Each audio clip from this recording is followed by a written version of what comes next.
Nos acompaña un economista que se nos había perdido, el licenciado Nelson Suárez, un economista muy conocido, consultor internacional, profesor universitario, yo siempre digo, subdirector de la Oficina Nacional de Presupuesto y además trabajó en la Cámara de Cuentas, ha trabajado con la sociedad civil y creo que también en el Senado de la República.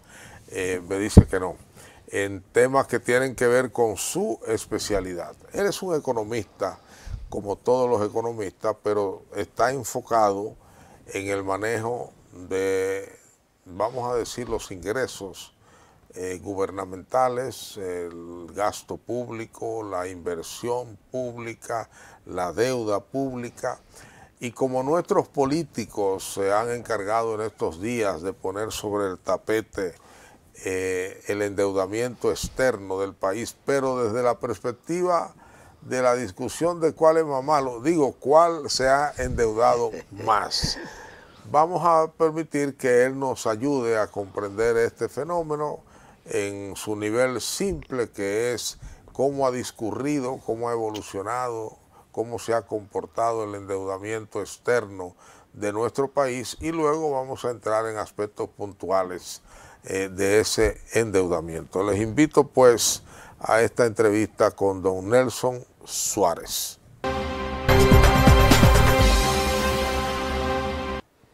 Don Nelson, mis saludos y celebro que usted haya regresado a nuestro espacio Enfoque Periodístico.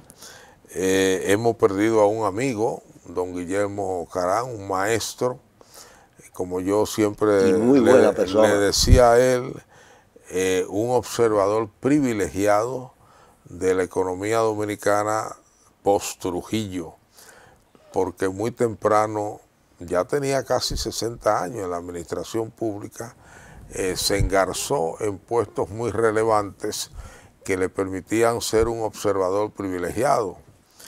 Usted, que es mucho más joven, va por el mismo camino y parece además que disfruta ser observador. Antes se decía que le decían brechero a los observadores. En este caso es un brechero de la economía. Y como dije en la introducción, usted debe estar muy al tanto, porque yo creo que usted disfruta ese tipo de discusión.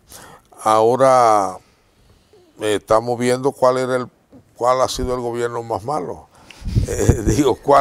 ¿Cuál se ha endeudado más? Uno no sabe, la discusión dejada ahí, qué sentido tiene.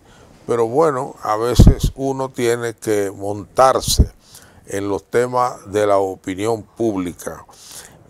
Y yo digo que hay que sacar a Balaguer, porque la verdad es que Balaguer no se endeudaba. Prácticamente, aunque algunos economistas critican el que no se endeudara porque dejaba de usar una posibilidad, una opción, una capacidad que tenía el país para, en vez de comprometer los recursos en proyectos de larga maduración, él lo hacía con recursos propios, era su lujo. Y como los abuelos nuestros siempre tenía, ¿cómo que le dicen a esos cheritos agarrados ahí, que tenían para resolver los problemitas puntuales, y tenían también una remúa para situaciones, y algunos hasta tenían la ropa para la mortaja, le llamaban. Esos son ejercicios de previsión. Para cuando uno cesara, tener con qué vestirlo. Bueno, lo cierto es que eso ha cambiado, y creo que ha cambiado por razones de escuela económica, de visión del manejo de la economía y la necesidad que tenía el país de agenciarse recursos para poder hacer lo que hemos hecho. Desde su punto de vista ya especializado, ¿qué sentido tiene a su juicio esta discusión y cómo ha evolucionado la deuda externa entre nosotros? Bueno, gracias, bienvenido por permitirme de nuevo estar en este programa. Además que es una conversación muy íntima entre dos amigos, que eso me da y me flexibiliza mucho el poder estar aquí. El tema de la deuda que se ha convertido en un tema recurrente y que ahora, ya la entrada prácticamente del próximo proceso electoral a destiempo en el país, se ha convertido en un tema de debate entre la oposición y el gobierno.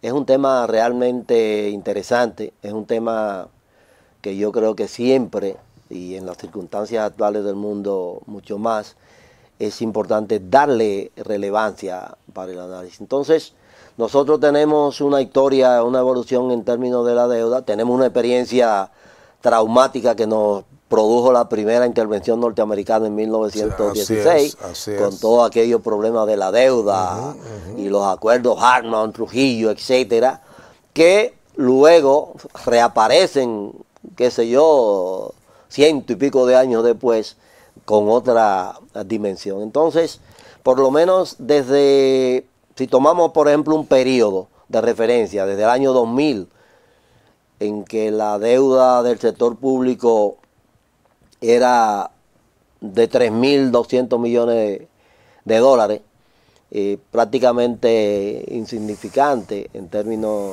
de presión. Por lo menos visto desde ahora, ¿no? Desde ahora, claramente, porque lo que pasa, y podemos inmediatamente ver uno de los, porque queremos que esto tenga alguna connotación también didáctica para la gente que no son economistas. Correcto. Entonces hay una lámina número 2 que tenemos en carpeta que nos gustaría que nos la pasen las personas del máster para que veamos rápidamente cómo ha evolucionado la deuda en los últimos 26 años. Vamos a ver, lo que hemos visto es que la deuda prácticamente se ha multiplicado por 18 en esos 26 años que han transcurrido del 2000 a junio del 2025. Es decir, hemos pasado de una deuda de 3.231 millones a una deuda de 58.000 millones de pesos, que es exactamente este gráfico que estamos viendo en la pantalla. O sea, de 3.231 millones. ¿En qué año? En el 2000. En el 2000. Hasta junio de este año, ya esa deuda son prácticamente 59.000 millones de dólares. Obviamente, aquí está condensada la deuda interna y la deuda externa del sector público no financiero, que es un segmento del sector público. No se incluye en este número porque es mucho más complejo ese tema, la deuda cuasi fiscal o la deuda del sector público financiero, que realmente está bajo control del Banco Central. Entonces, si nosotros seguimos viendo Ojalá que mantenga el gráfico exactamente. Si seguimos viendo en el siguiente gráfico, vamos a ver un resumen rápido de cómo en los últimos 25 años esta deuda se ha multiplicado. Como ya le dije, pasando de 3.000 millones a 58.000, 59.000 prácticamente. En términos absolutos, en esos 26 años. Se ha multiplicado 18 veces. Wow. Bueno, fíjese, de 2000 a 2026 hemos aumentado la deuda. Se ha incrementado el saldo de deuda en 55.000 millones de dólares. O sea, es un salto realmente significativo. En los tiempos anteriores a, digamos, la época de Balaguer, que normalmente decimos que era un gobierno y es una verdad, o una verdad que tiene un alto componente de positivo, pero que también oculta algunas realidades. Balaguer no usaba préstamos externos, no usaba mucho, de hecho, préstamos internos, pero usaba el crédito interno del Banco Central.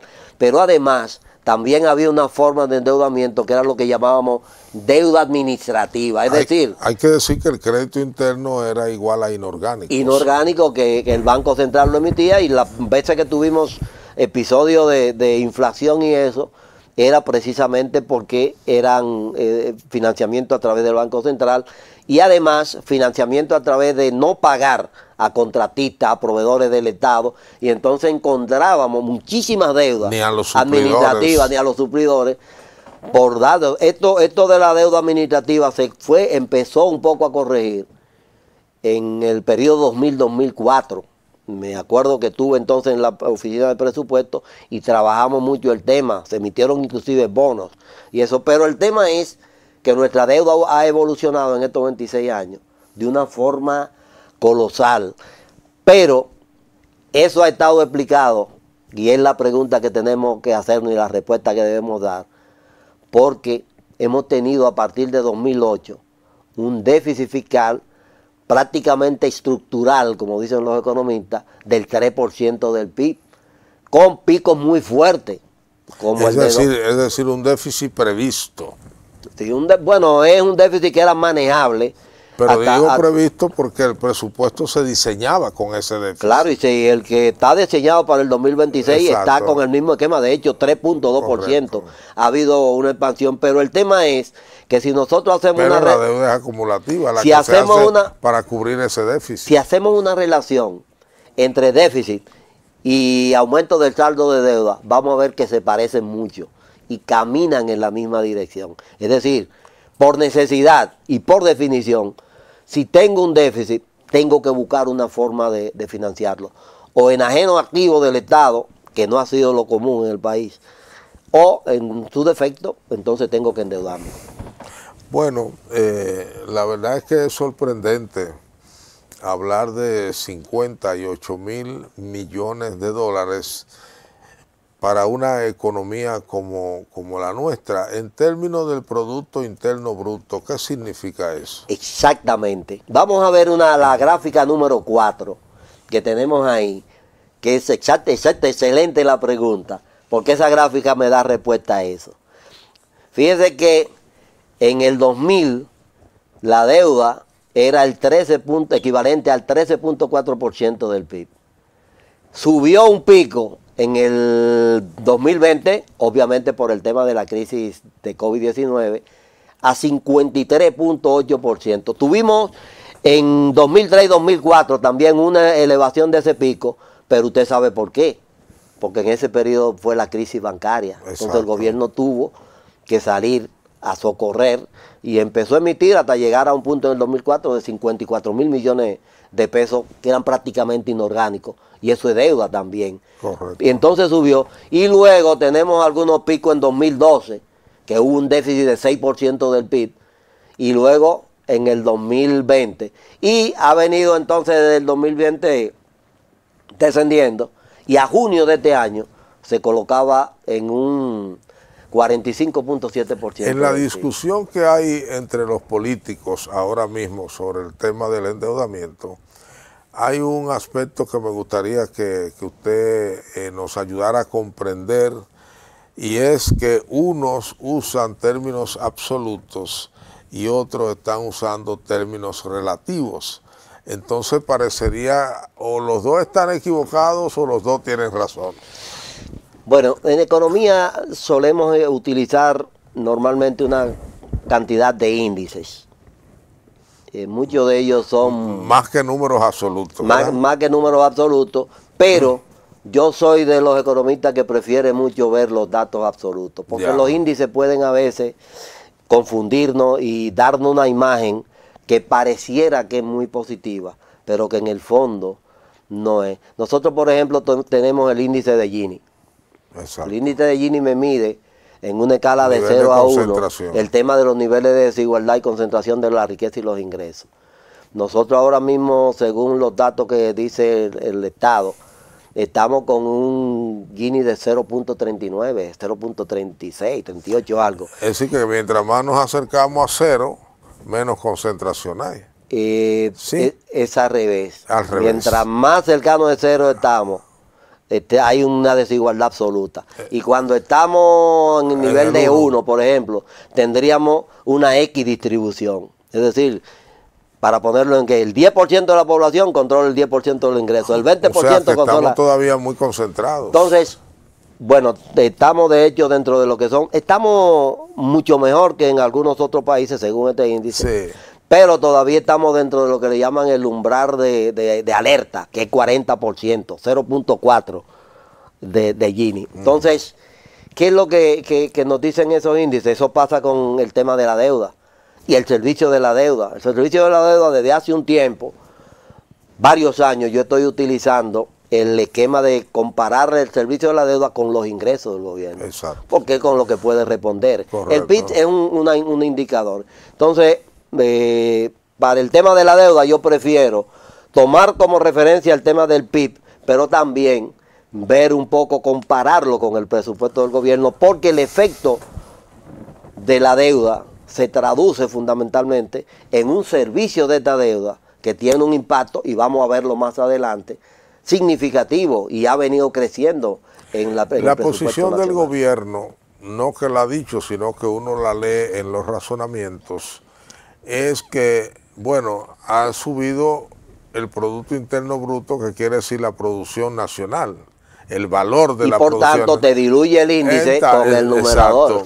Exacto. Pero el empresario le dice a uno, para mí lo importante es la caja, el dinero líquido disponible. Decía nuestro amigo don Tony Isa que él leía los estados financieros al revés, por el estado de resultados. Si este estaba bien, entonces decía, ok, todo está bien. Sí, correctamente. Y, eso que usted está diciendo. Algunos empresarios dicen que sus gerentes le dicen, todo va bien, aumentamos la venta, 10%. Esto. Entonces él le dice, déjame ver los depósitos bancarios. Que tenemos. Entonces eso es la realidad. Para ir verificando hasta dónde la bondad, una cosa se refleja en bondad. En este caso, para ustedes los economistas, ¿cuál es el nivel, yendo al PIB y el término relativo, cuál es el nivel en que la economía está cómoda o ya hay que tener preocupación cuando hay un 50, un 60, un 70 de endeudamiento en relación al PIB? Porque hay países como Japón que están por encima del 100%. 100%, Estados Unidos, la mayoría de los países de la Unión Europea. El tema fundamental, y creo que eso es excelente la pregunta, el tema fundamental es la capacidad que yo tengo para enfrentar el pago de esa deuda. Por ejemplo, Estados Unidos tiene una deuda monstruosa con el mundo.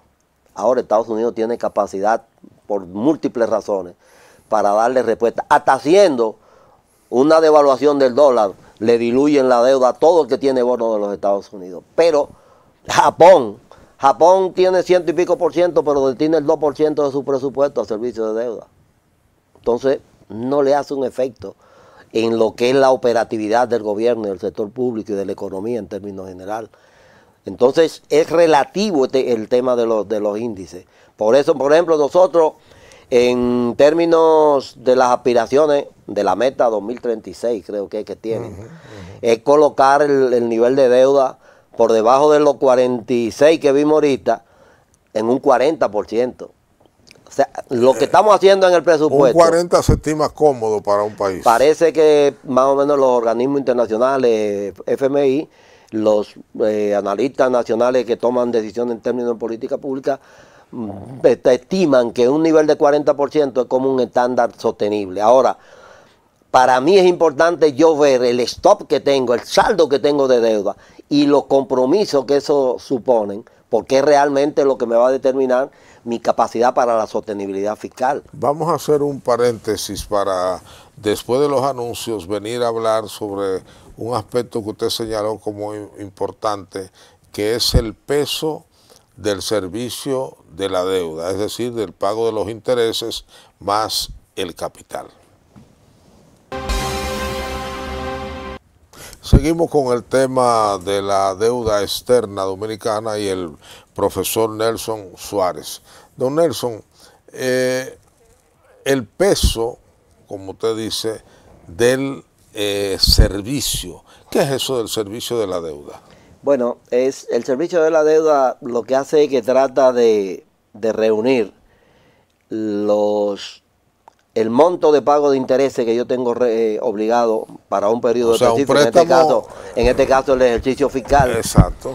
Más la amortización que yo hago del capital que tengo ya en los saldos de para deuda. irlo disminuyendo. Entonces, la suma de esos dos componentes es lo que le llaman el servicio de la deuda. Correcto. Entonces, creo que un punto importante en destacar en el análisis de los temas de deuda es exactamente, en el caso de la economía dominicana muy concretamente, cuál es el peso que tiene ese servicio y que ha venido teniendo, cómo ha evolucionado de niveles aceptables hasta niveles que son... ¿Cuál es el gráfico que usted dice que debemos poner Sí, en pantalla? el gráfico 11 puede buscar. Ya, ahí está, el servicio de la deuda, Ajá. 25-26. Eso es muy poco, ¿no? No, ahí no, vamos a irnos al siguiente, al 12. Exacto, es el 11. Exactamente. Mire esto aquí, para que tengamos una idea. Yo creo que es el próximo, ¿no? Sí, no, ese, pero vamos a ver el siguiente después. Okay. Pero este es para empezar por este año. Hasta el mes de agosto, el gobierno ha pagado 238.274 millones en intereses de la deuda. Ese es el presupuesto posiblemente cercano a educación, que es el presupuesto más alto que tenemos en el país. Pero además de eso, han amortizado deuda y cuenta por pagar por 59.000 millones. Cuando sumamos eso, esos son prácticamente 300.000 millones de pesos del presupuesto. Eso es ahora. ¿Qué porcentaje es eso del presupuesto? Bueno, en términos del presupuesto, 300.000, estamos hablando de 1.5, es una quinta parte, eso es más de un 21%, 22% del presupuesto. ¿Mucho si cojo el presupuesto global, si solo cojo el presupuesto no financiero, entonces eso anda rondando el 30%. Entonces vamos a ver en la siguiente tabla, por favor. ¿Qué tenemos para este año? Para este año, el gobierno tiene pautado pagar en intereses 361.000 millones, bienvenido. Eso es el 75% del servicio de la deuda. El otro 24.3 son 116.000 millones de amortización y disminución de cuenta por pagar. Es decir, cuando nosotros nos vamos, vemos que eso suma 477.000 millones de pesos. ¿Sabe qué significa eso en la pregunta que usted me hace? El 29.4% del gasto del gobierno, el 38.6% de los ingresos tributarios y el 5.5% del PIB, que no lo vemos ahí en el cuadro, en el gráfico que está. Pero óigame lo que le estoy diciendo. Eso es como trabajar para el inglés. Es alrededor del 30% del gasto, el 38%, o sea, si yo decido tomar mis ingresos tributarios para pagar ese servicio de la deuda. Es decir, los ingresos fiscales. Esos son casi el 37%. Entonces, de los ingresos fiscales. Eso le está restando un espacio fiscal al gobierno para gastar en todas las exigencias que la sociedad le hace para provisión de bienes y servicios, sí, en salud, en educación, en atención, en seguridad ciudadana, o sea, ese es el tema que tenemos que ver de la cuestión de la deuda en la República Dominicana. Bueno, es una bola que, dígase lo que se diga, ya debe pesar. Pesar mucho, pesar bastante, y que hay que cumplir. Ahora, el gobierno está pagando con fidelidad esos dos elementos. Bueno, creo que eso es una de las cosas que nos ha garantizado que tengamos niveles de reconocimiento por buenos pagadores. En términos, sí, de los mercados internacionales, de las evaluadoras, que nos dan a veces y nos dicen, óyeme, excelente, porque nosotros somos y hemos sido desde el 2000 con los primeros bonos, los primeros 500 millones de pesos de bonos de dólares, de bonos soberanos que se emitieron, hemos sido muy buenos pagadores. Ahora, profesores, que no hay quien se atrase con una cantidad así, porque a los 2 meses ya usted tiene que cerrar, usted tiene que cerrar colmado. No, tendríamos un conflicto y una presión a nivel internacional, más ahora, donde un alto componente de esa deuda son bonos internacionales, que obviamente están soportados por inversores internacionales, por fondos de inversión a nivel global, que prácticamente tiran una señal y entonces el resto del mundo, nadie nos va a querer prestar. Y la deuda interna está concentrada, tengo entendido, en bonos también. En fondos provenientes de la seguridad social. En bonos internos, y eso es un tema. Si usted coge el mercado financiero, el mercado de valores en la República Dominicana, y gran parte del sistema financiero se sustentan en las operaciones que se hacen con los títulos del gobierno. El 97% del mercado de valores, 96%, debe ser títulos del gobierno que se negocian en mercados secundarios. Entonces, eso también es un riesgo, porque cualquier debilidad del gobierno barre con todo el sistema financiero. Y esas son de las cosas que debemos tomar en cuenta en el tema del análisis de la deuda, al margen de las discusiones, que también podemos ver algunas observaciones sobre el tema de la distribución por periodo, que es un esquema que a mí no me hace mucha gracia, pero que es parte de la discusión. Como usted sabe, licenciado, los partidos de oposición no han mostrado mucho interés en si el país debe mucho o debe poco en razón de que pueda o no pagar, sino es distribuirse la carga de qué partido de los que han pasado por el gobierno se ha endeudado más. Sí, eso, yo hice un ejercicio. ¿Usted tiene una idea de cuál? Sí, no, yo hice un ejercicio un poco guiándome de las discusiones que han surgido a raíz sobre el tema. Yo hice un ejercicio que no es un ejercicio que uno puede decir que técnicamente tan, porque habría que hacer depuraciones de la fecha, pero yo he hecho un ejercicio para tratar de dar respuesta, una respuesta como lógica y muy sencilla, no tan complicada como la que estamos viendo en los debates, sobre cómo ha estado el tema por periodo. Y podemos hacerlo como un ejercicio. Una vez se hizo del aumento del gasto corriente. Exactamente. Entonces, si no tenemos una pausa, podemos... ¿Cómo no? Vamos, explíquenos eso. Podemos ver seguir aprendiendo. El número 8, volver a la tabla número 8, al gráfico, para que veamos un ejercicio de distribución, que como digo, no es una cuestión que podamos decir que es algo científicamente irrefutable. ¿Qué nos dice el gráfico? El gráfico nos dice lo siguiente: cuando vemos el periodo 2004, que es lo que llamaríamos el periodo Hipólito Mejía, exactamente, en la jerga de la discusión que tenemos, el saldo de la deuda, es decir, lo que se acumuló al estado que encontramos en el 2000, fueron 3.353.3 millones de dólares. ¿Esos 3.353.3 incluyen lo que él encontró? No, el saldo que había al 31 de diciembre del 2000. Sí, pero ahí está la deuda que él encontró más la que él contrató. Claro, el saldo, hago un corte. ¿Y cuál sería la deuda de él propiamente entonces? Bueno, esa es la que en ese periodo, porque no lo puse, por eso le digo que es un ejercicio más fino que hay que hacer para depurar esto. ¿Cuánto tomó cada gobierno? Esto quiere decir, al 31 de diciembre de 2000 había un monto de deuda. Entonces, de ahí en adelante hasta que él salió en agosto, que no es en agosto, esto está en diciembre del 2024. Pero ahí no está el endeudamiento que había al 2000. Sí, no, ahí no está. Eso es lo que se agregó en ese 4 años. Para saber cuánto tomó prestado el gobierno de Hipólito Mejía. Tengo el dato, pero ahí solo puse lo que él agregó. Entonces, del 2004 al 2008, que ya es Leonel.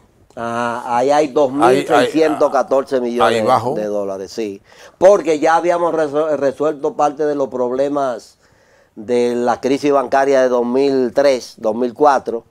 Y además se había hecho un ajuste fiscal medio administrativo. Exacto. Y eso hace. Ahora, 2008-2012, vea usted cómo en esos periodos, en esos 4 años, entonces hay una subida. Ahí suben aparentemente a 8.151 millones, se le agregaron a la deuda. Pero aparentemente lo que le agregó Leonel fueron ahí 6.000 millones. No es así, no, ese es el saldo, eso es... Sí, por ser el saldo, pero el saldo... Al 31 el periodo él lo comienza con 2.600, lo que él dejó del año anterior. Entonces, si son 8.000, la diferencia son 6. No es tan sencillo, no es así. Y le voy a explicar, quizás no ahora en el aire, pero por eso le digo que es un ejercicio un poco no tan fuerte, sostenible en términos porque hay que hacer algunas cosas más. Pero, ¿qué es lo que hace ahí? Es que yo, al 31 de diciembre de 2008, había un monto, ¿verdad? Y entonces, cuando busco el saldo al finales del 2008, o sea, entre 2004 había un saldo, y al terminar en 2008 le agregué eso. Luego vuelvo al tercer bloque. De 2008 yo tenía, y ahí yo le agregué esos 8.151. Sí. Y entonces, pero no nos confundamos, porque si nos metemos, por eso le dije que es un ejercicio es un ejercicio quizá de intuición, más que de... Pero ahí hay matemática simple, es así.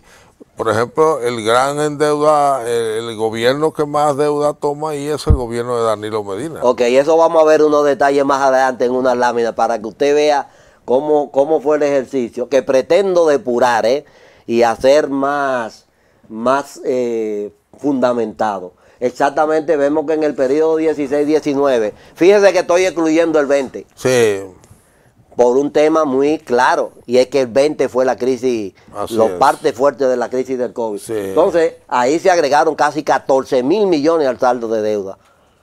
Y entonces tenemos el periodo del 2020 en la COVID, cuando el saldo de deuda se incrementó en 8.800 millones.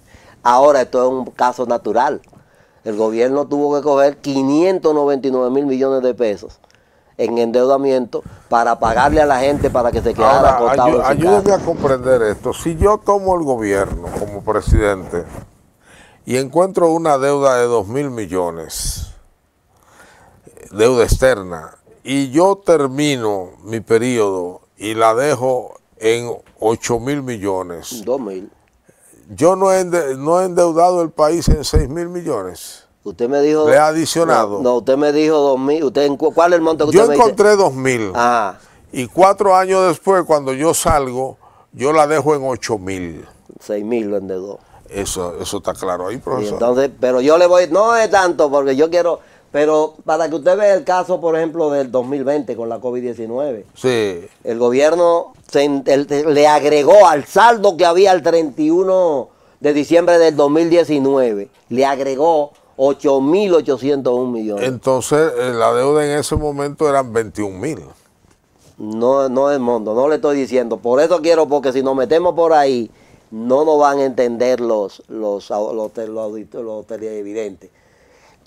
El saldo, yo tengo un momento en que cierro mi cuenta, el 31 de diciembre, y tengo para los 8.000, digamos que tenemos 6.000, y agregué esos 8.800, entonces yo tengo 14.000. Pero ese dato yo no lo estoy reflejando ahí, porque si no voy a confundir a todo el mundo. Porque yo le dije que no era tan sencillo.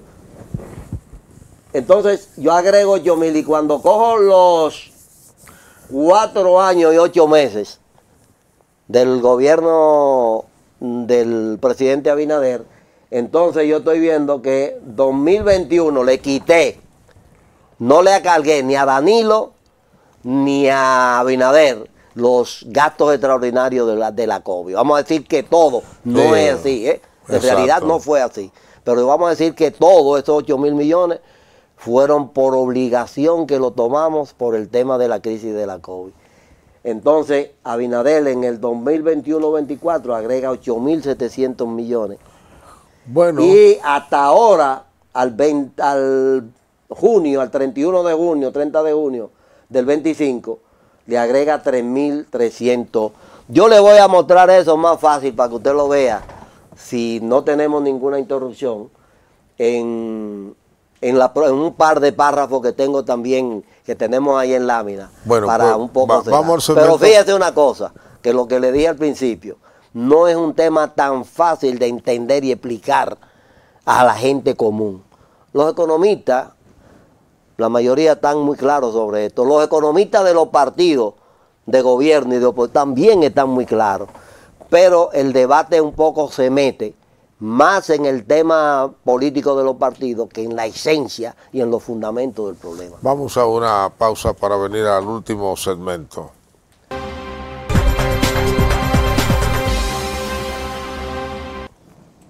Venimos a la parte final de esta interesantísima entrevista con nuestro invitado, que lo es el economista Nelson Suárez, hablando sobre el tema de la evolución de la deuda externa en República Dominicana y un poco viéndola desde el enfoque que le han dado los partidos políticos de ver cuál ha cometido más o menos pecados, si es que consideramos el endeudamiento como un pecado. Desde el punto de vista de la economía es una necesidad, y una necesidad que está sujeta a reglas, a normas, para no perjudicar lo que se quiere mejorar, que es la economía de la nación. Ahora le vamos a preguntar a don Nelson, ya en el tramo final, bueno, ¿cuál fue el comportamiento del endeudamiento viéndolo por periodos gubernamentales? Sí, bueno, aquí vamos a hacer la observación de que, como dije al principio, habría que hacer un ejercicio más depurado para poder estrictamente atribuirle, por ejemplo, los gobiernos aquí se instalan a partir del 16 de agosto. Correcto. De cada año. Aquí lo que estamos suponiendo en esto que hemos hecho es que están los periodos completos 2000, 2004, 2004, sí, 2008, etcétera, lo cual no es estrictamente correcto, aunque nos da un marco de referencia para en cada transición. Entonces, hay una diferencia. Por ejemplo, si vemos en el gráfico 10, que resumimos un poco lo que tenían las barras, supuestamente, según ese esquema, el gobierno de Hipólito Mejía en su periodo, que no es estrictamente lo que, como lo estoy diciendo, para que luego no aparezcan críticas infundadas, sino que estoy claramente diciendo, agregó 3.353 millones. Es decir, él encontró una deuda en 3.000 y pico y la sacó, la dejó en 6. Exacto. Entonces, eso implica un promedio anual de 838 millones de dólares por los años. Si vamos abajo, los 8 años del presidente Leonel Fernández, entonces estaríamos diciendo que agregaron al saldo de deuda 10.765 millones.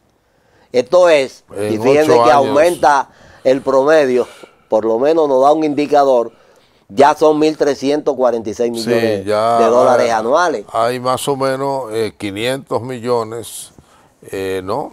300, sí, 500 millones, sí, 500, anual, 600 millones prácticamente. Anual más que sí, Hipólito. Exactamente. Entonces, si seguimos al número 11, vamos a ver que en el número 11 del 2012 al 2019, y esto también hay que explicarlo, ¿por qué no metí el 2020? Porque no quiero atribuírselo a Danilo Medina, y lo excluí también del periodo de Luis Abinader, porque no quiero, sino que voy a suponer que este endeudamiento en este periodo fue una cuestión obligatoria y necesaria por el tema de la crisis de la COVID.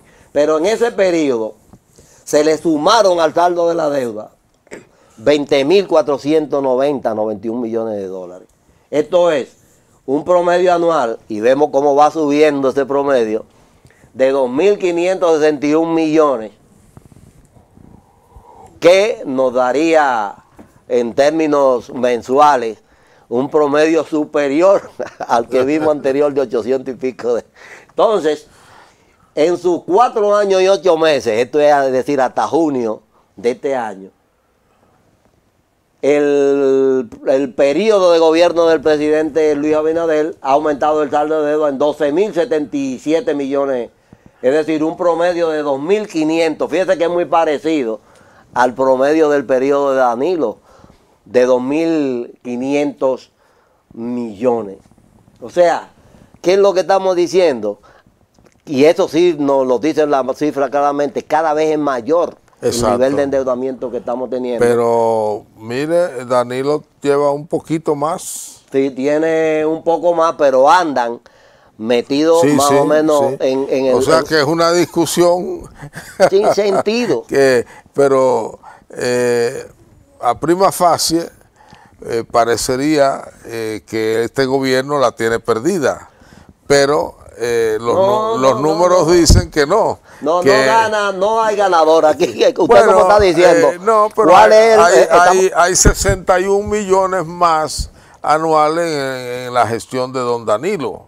Sí, entonces, por ejemplo, vemos que en el 2020, si tomamos los 8.000 millones que se incrementó el saldo, lo que estamos diciendo es que estuvimos endeudándonos en ese año en un periodo de 733 por eso que las apariencias son engañosas. Millones. Entonces, estos datos, de hecho, yo me voy a comprometer a depurarlos para un poco meterme en esta línea. No es, creo, desde mi punto de vista, quizás más académico, más una cuestión que sea tan... pero, una discusión que tiene sentido y no tiene sentido. Lo que sí me dice a mí esta presentación suya, esta parte de ver el endeudamiento por periodos gubernamentales, es que ninguno debería discutir este tema porque están en términos de magnitud. Sí. Están en iguales condiciones. Sí, esto es como el famoso cuento aquel del convento.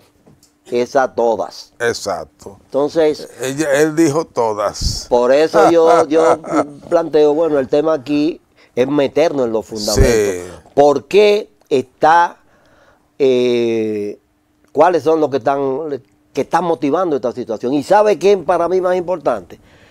Revisando todos los temas del proyecto de presupuesto general del Estado para 2026, que es un tema que me preocupó cuando me puse a mirar los números y hacer la analítica de hecho, para aportar en el debate del tema del presupuesto, es el monto de recursos que suman el servicio de la deuda, el subsidio al sector eléctrico, correcto, el subsidio al Banco Central, el subsidio a las empresas públicas no financieras y los mismos subsidios a empresas privadas y a productos y como los combustibles, que cuando lo sumo todo me dan un monto de 730.000 millones de pesos. O sea, estamos hablando de un presupuesto del gobierno central de 1.7 billones, estamos hablando de un tercio del presupuesto, más de un tercio del presupuesto que está comprometido en cuestiones que no están directamente vinculadas a la provisión de bienes y servicios para la sociedad. Entonces eso es lo que debíamos estar discutiendo. ¿Cómo vamos a enfrentar esta situación? ¿Cómo vamos a darle solución y atenuar? Solo hay un camino, que no puede ser el camino de seguir el endeudamiento, es obvio. Sobre todo por la carga en el servicio de la deuda. Porque ese es un dinero que es verdad que se resta a suplir los servicios básicos que la población requiere. Ahora, endeudamiento tendremos que tener. Siempre. Pero ese no es el camino para solucionar el tema, el endeudamiento. El tema es una reforma fiscal. Y aparte de la reforma, lo ha planteado el ministro de Hacienda. Para mí el tema, aparte de reforma fiscal, porque hay opciones. Lo primero, uno de los elementos que podría hacer también es ahora eso no lo queremos hacer porque eso me va a afectar, es prorratear y extender esa deuda, diluirla en el tiempo, para que tu carga sea mejor, pero simultáneamente hacer lo que usted dice. Usted dice renegociar. Bueno, renegociar ahora es muy fácil en los bonos, porque yo hago una operación de manejo de pasivos y puedo entenderlo. Entonces, ¿para qué?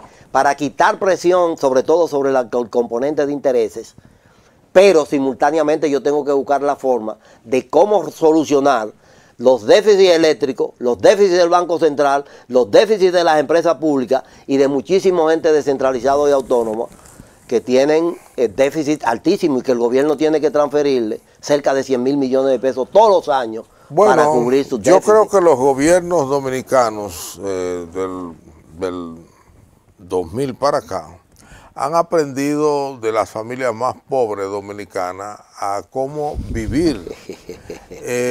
Cuando usted mira los ingresos de nuestras familias más pobres, se da cuenta que quedan muy cortos, ¿qué es lo que hace la familia? Que se endeuda.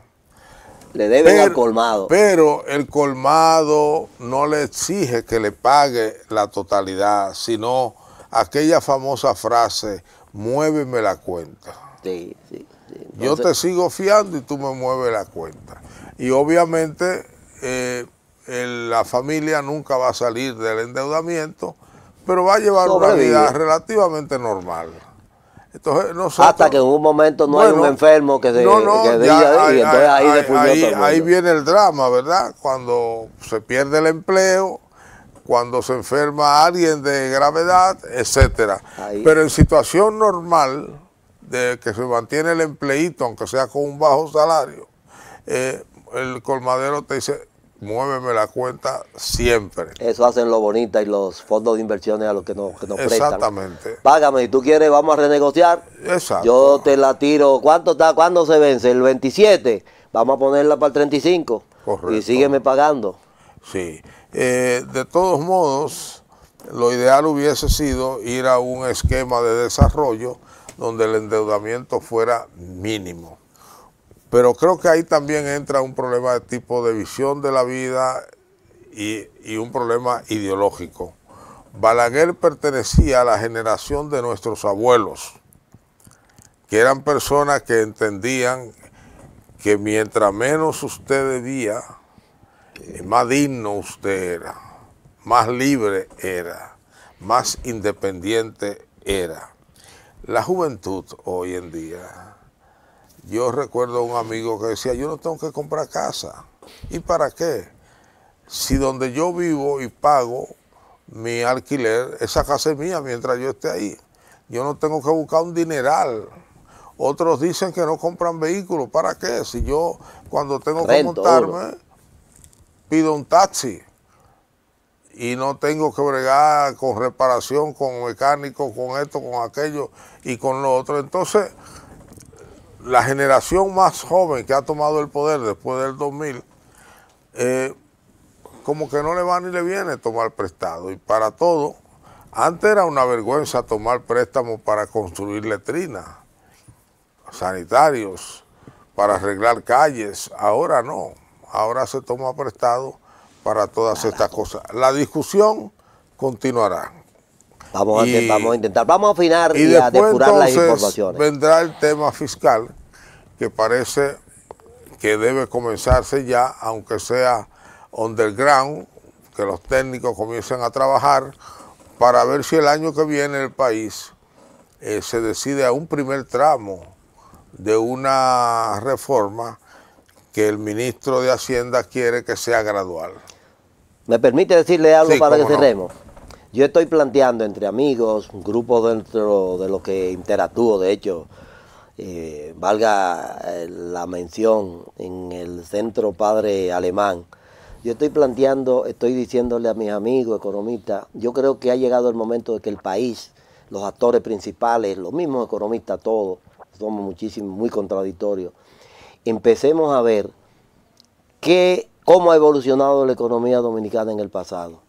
Cómo hemos llegado donde estamos, cuál es la situación que tenemos y cuáles son las próximas pasos, cuáles son las políticas, vamos a seguir con el mismo modelo turismo, zona franca y remesa.